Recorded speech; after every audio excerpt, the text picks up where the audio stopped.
Hello everybody, I'm Paul Beckwith, and what I want to discuss this video is nanoplastics, especially in the ocean. But it's not just the ocean, they're also ubiquitous, or everywhere throughout the environment. And we know there's all kinds of plastics in the ocean. There's different plastics of large size that we call macroplastics. And then there's microplastics of intermediate size. And then there's the very smallest particles of plastics, less than 1 micron in size. That's a millionth of a meter.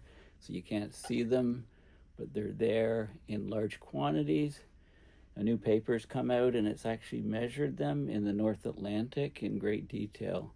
So I'm going to talk about this research. They're estimating 27 million tons of nanoplastics in the upper layer that likely exceed all of the macro and microplastic estimates. And that's all the different types of plastics. So it's very, very concerning, because when the plastic particles are that small, they can get into everything that we eat. They can get into our bodies. And a recent study has shown that is actually measuring these in the human brain. And, I saw one estimate that we have roughly the equivalent of a plastic fork worth of plastics in our brains. And the amount, I think it's actually a tenth that, but the article claimed a plastic fork, which is about 7 grams.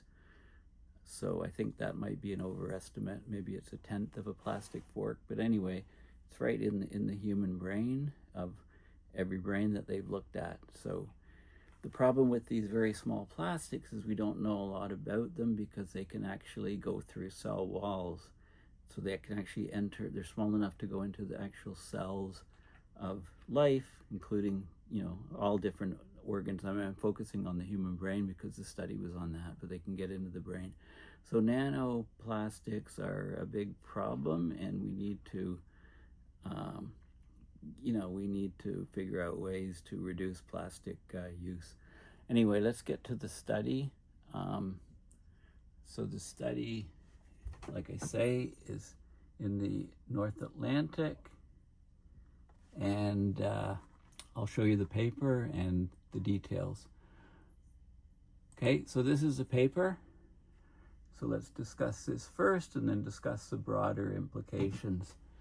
Okay, so this was just published online, July 9th, 2025. Plastic pollution of the marine realm is widespread, with most scientific attention given to macroplastics and microplastics. By contrast, the ocean nanoplastics, so they're less than a micron. Now, a micron is a millionth of a meter, or 1,000 nanometers.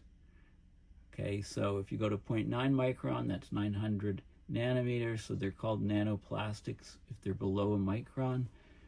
They remain largely unquantified, so there's gaps in our understanding of the mass budget of this plastic size class, very small particles. So what they did in this study is they measured nanoplastic concentrations on an ocean basin scale in the North Atlantic. It was in a transect crossing the North Atlantic from the subtropical gyre to the northern European shelf. They find between 1.5 and 32 milligrams per cubic meter of PET, which is polyethylene terephthalate, polystyrene, which is more like styrofoam. This is, I think, one of the most common plastics in water bottles and things. Polystyrene, styrofoam, and polyvinyl chloride, PVC, nanoplastics. They measured it throughout the entire water column. They saw a 1.5 times higher concentration of nanoplastics in the mixed layer when compared with intermediate water depth, with the highest mixed layer nanoplastic concentrations near the European continent. At the intermediate water depths, the concentrations are 1.8 times higher in the subtropical gyre compared with the open North Atlantic outside the gyre. The lowest concentrations, about 5.5 milligrams per cubic meter, mostly PET, they're present in the bottom waters of the ocean. For the mixed layer of the temperate to subtropical North Atlantic, they estimated the mass of the nanoplastic might amount to 27 million tons. So when you think of plastic particles, that's so tiny, tiny, tiny. When you add them all up, weighing 27 million tons, that means there's gazillions of these actual particles. And it's in the same range or even exceeds the previous budget estimates of the amount of macroplastics and microplastics for the entire Atlantic or the global ocean. So basically, these nanoplastics comprise the dominant fraction of marine plastic pollution, and that just makes sense from a statistical point of view. Okay, so concerns about plastic in the environment had already been raised in the 1960s when plastic first came into widespread use. And by now, it's become one of the largest contemporary environmental hazards. Plastic accumulates in every known natural habitat. A substantial fraction of the global annual plastic production ends up in the ocean, for example, through river transport to the ocean, atmospheric deposition, so plastic gets in the atmosphere and then there's deposition, either dry deposition, it just falls to the ground from gravity, or wet deposition, where it's rained out of the atmosphere. There's also direct coastal or ship-based littering. Okay, so, and it accumulates in these hot spots like bays, convergent zones, subtropical ocean gyres pull it to higher concentrations. And then a significant fraction of marine plastic litter, of course, is redeposited along shorelines. Plastic may also degrade, so wave action exerts shear stresses on it. Solar ultraviolet radiation, so UV, it induces photooxidation, breaking down the plastic, making it more brittle and weaker, and microbes can further weaken it so that, it goes from macroplastic sizes, or size greater than 5 millimeters, fragment into microplastics, 1 micron to 5 millimeter scale, size range, and then nanoplastics less than 1 micron. Okay, so photodegradation is a key process. That's the UV when the plastic is floating at the sea surface, and that provides a constant source of nanoplastic particles to the ocean. And it's macroplastics and microplastics, they float, so the dispersion is governed by the buoyancy. But when you get these smaller and smaller particles, it's more dominated by the collisions of nanoplastics with water molecules in this random motion called Brownian motion of small molecules.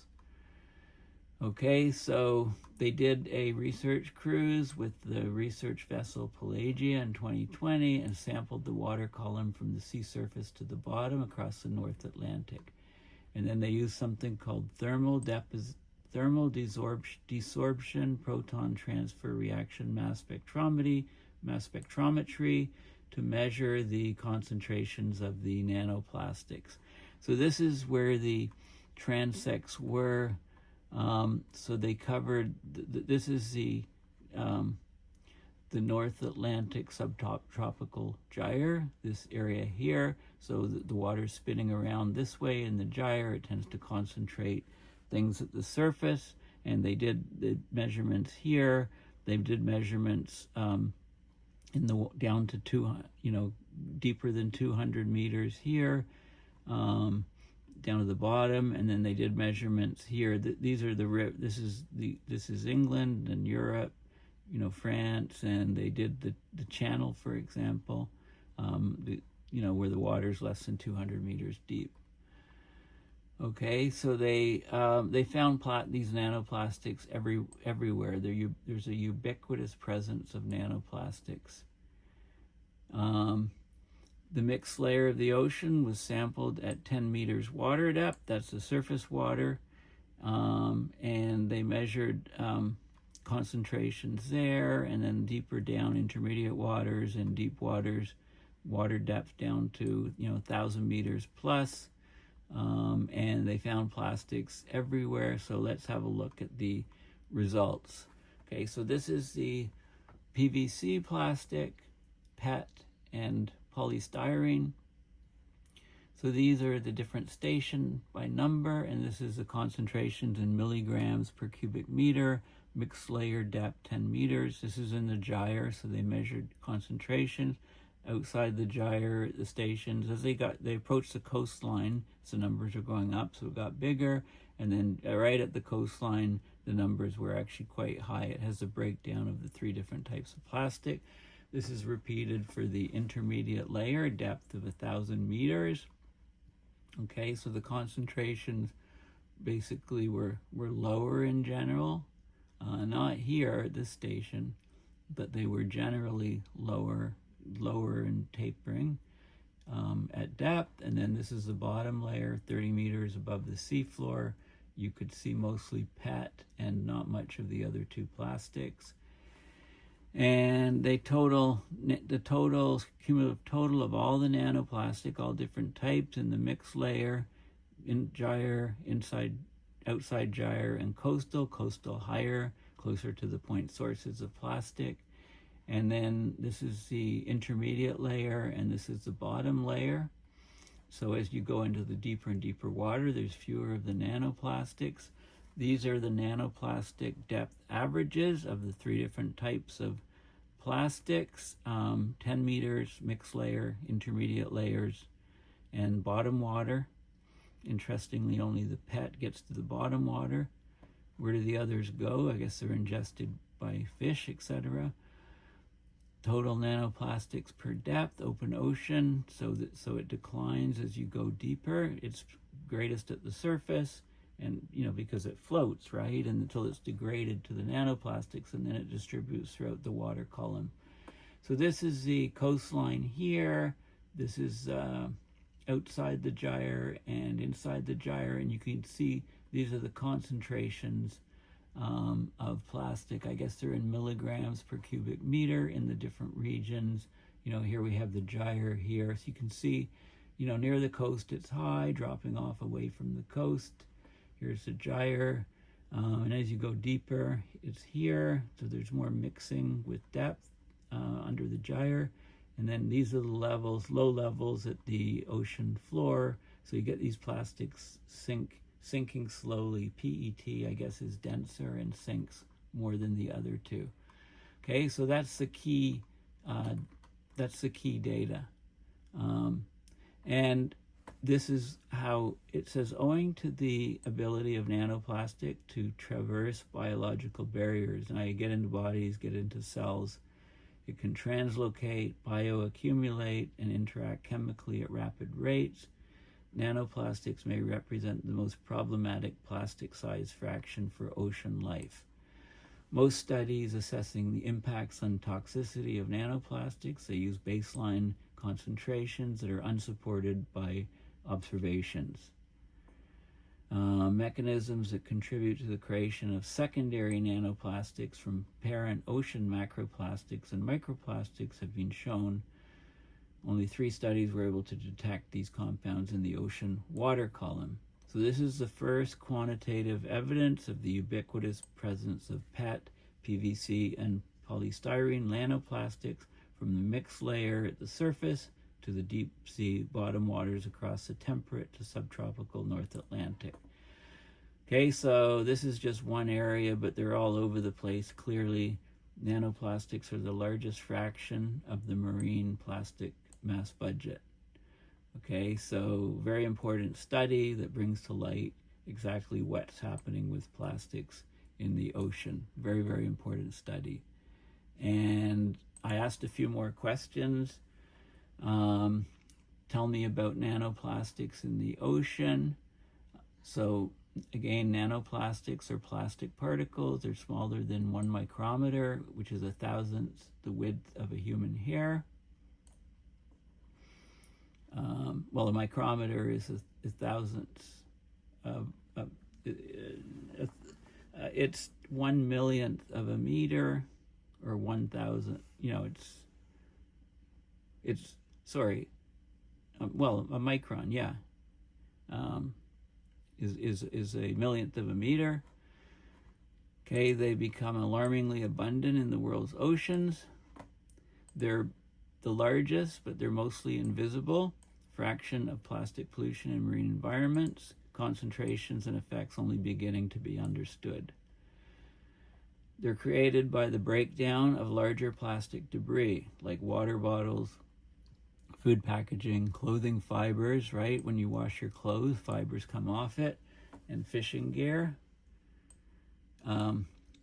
Due to sunlight, UV radiation breaking them down, mechanical abrasion or wear and tear, and biological processes. So the main types are different polymers: polyethylene terephthalate, PET, most common one, high density polystyrene, styrofoam, PVC, polyvinyl chloride, and then nylon's another one. They can enter oceans directly via rivers, via atmospheric deposition, falling with rain, that's wet deposition, or settling from the air due to gravity, that's dry deposition, or wastewater outflows. And so the first quantitative estimate indicates that the North Atlantic Ocean alone contains about 27 million tons of nanoplastics. That's a volume greater than all larger visible plastics at the ocean's surface. So that's the study I've just been showing you. The small size makes detection technically challenging. Previous studies likely underestimated their abundance due to sampling and analytical limitations. So there's cutting-edge techniques like shrinking surface bubble deposition methods using electron microscopy, Raman spectroscopy, that you can directly identify and image now these ocean nanoplastics. You can measure them. They're present throughout the entire ocean water column, from the surface layer to depths of at least 300 meters. They permeate entire marine systems. They're detected with higher concentrations in coastal areas, open ocean, even in isolated gyres, which are regions of circulating currents far from land. Because they're so small, they can pass through cell walls. They're readily ingested or absorbed by marine animals, from bacteria and plankton up to fish and apex predators, including humans. Their toxic effects include disrupting biological processes at the cellular level, oxidative stress, reproductive harm, blocking nutrient uptake in marine life. The diversity of shapes and chemical compositions discovered in field-sampled nanoplastics suggests that their biological interactions and toxicity may differ significantly from the more uniform lab-synthesized nanoplastics used in previous toxicity studies. So in nature, they're all different sizes. They've done studies where they make the nanoplastics to do the study, and those are misleading. Nanoplastic contamination has been found in human tissues, including the brain, so that's got to raise questions about human health. Okay, so basically nanoplastics dominate plastic pollution in the ocean by mass. They're far more abundant than previously estimated. They have a unique capacity to infiltrate biological systems that poses potentially severe risk to marine life and human health.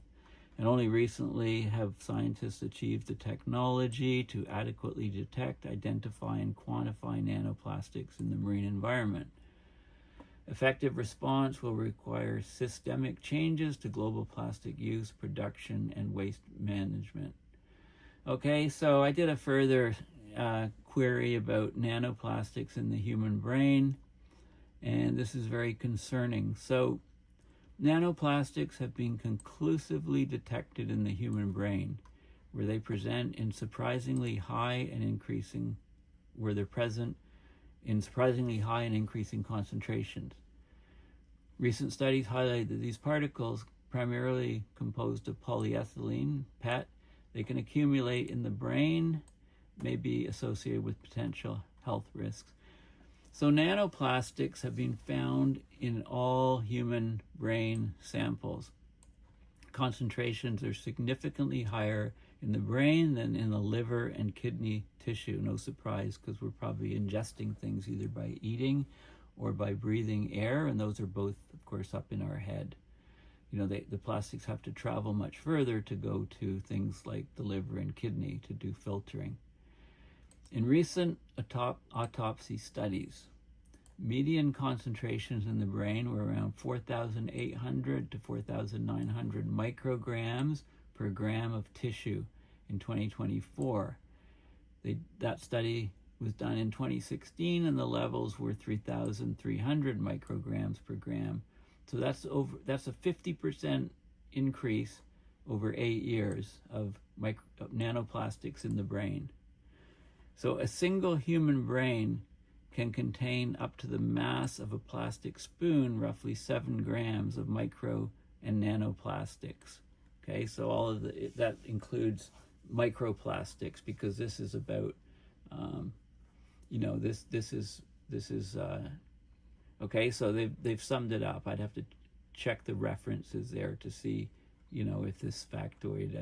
So think of that. Next time you're eating with a plastic spoon, your brain has probably enough plastics in it to equal the mass of the plastic spoon, according to this, or at least, I think it's maybe a tenth. You have to check the math.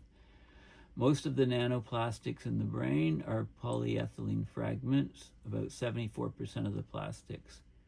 So it's like nanoscale shards or flakes, 100 to 200 nanometers in length.